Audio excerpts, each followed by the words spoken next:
एक बिहारी चाहे वो दुनिया के किसी भी कोने में क्यों न हो, छठ के दौरान अपने घर पहुंचने की हर मुमकिन कोशिश करता है। मुश्किल चाहे जितनी आए, पैसे चाहे जितने लग जाएं, बात चाहे नौकरी पर ही क्यों न बनाए, लेकिन एक बिहारी छठ के वो 2-4 दिन अपने घर ही गुजारना चाहता है। और इस बार बिहार के विधानसभा चुनाव में बिहारियों के इसी छठ प्रेम का फायदा उठाने की कोशिश में सब के सब जुटे हुए हैं। चुनाव आयोग की कोशिश है कि जो बिहारी छठ में घर आए वो वोट देकर ही जाए, लेकिन सियासी दलों की कोशिश है कि जो बिहारी छठ में घर आए वो उसे ही वोट देकर जाए। और इस कोशिश में अभी तक की सबसे बड़ी बढ़त बीजेपी को मिलती हुई दिख रही है। नमस्कार, मैं हूं अविनाश और आप देख रहे हैं एबीपी लाइव। आज बात छठ त्योहार के बिहार चुनाव कनेक्शन की, जिसमें बीजेपी को अपर हैंड है। बिहार में बहार होने और नीतीश कुमार होने की बात तब बेमानी लगने लगती है जब छठ के दौरान लोग भेड़ बकरियों की तरह धंसे हुए, एक दूसरे से गुत्थम गुत्था होते हुए ट्रेन, बस, जीप, कार जो भी मिल जाए उससे घर पहुंचने को बेकरार रहते हैं। और ये भीड़ इस बात की गवाही देती है कि बिहार में परिवार के लिए 2 रोटी का जुगाड़ भी तभी होगा जब बिहार के लोग बिहार के बाहर किसी दूसरे राज्य में रोजगार करेंगे। लेकिन बिहार में सरकार तभी बनेगी जब बिहार के बाहर रोजगार करने वाले लोग बिहार लौटकर वोट करेंगे। चुनाव आयोग की माने तो 24 जून 2024 तक बिहार में कुल वोटर हैं 7,89,69,844। राउंड फिगर मान लें करीब 8 करोड़। और बिहार के बाहर रहने वाले वोटरों की संख्या है करीब 3 करोड़। यानी कि बिहार के कुल वोटर का करीब 37% हिस्सा बिहार के बाहर है।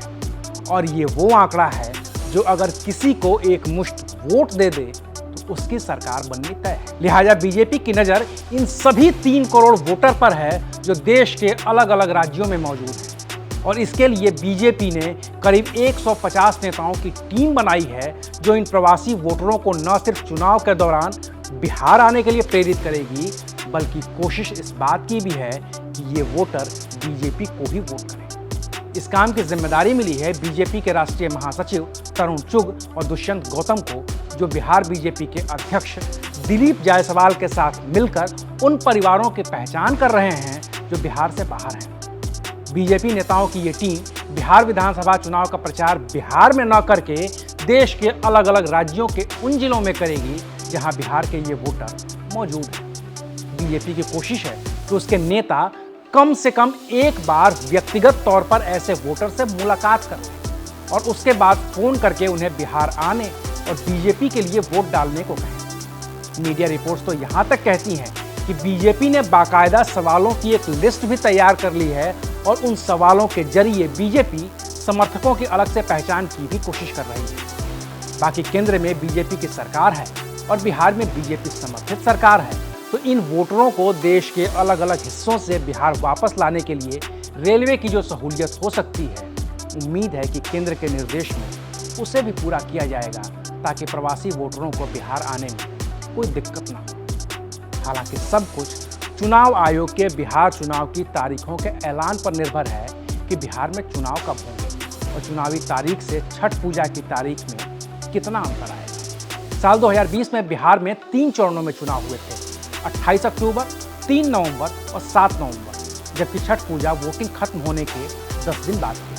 अब इस बार छठ पूजा 25 अक्टूबर को है, यानी कि साल 2020 की तुलना में करीब 1 महीने पहले। तो क्या चुनाव आयोग भी 1 महीने पहले बिहार में चुनाव करवाने को तैयार है? क्योंकि बिहारी छठ के लिए तो सारी मशक्कत कर सकता है, नौकरी दांव पर लगा सकता है, अपनी सारी बचत को एक झटके में खर्च कर सकता है, लेकिन वोट देने के लिए अगर उसे अलग से बिहार जाना पड़े तो वो एक बार नहीं 1000 बार सोचेगा।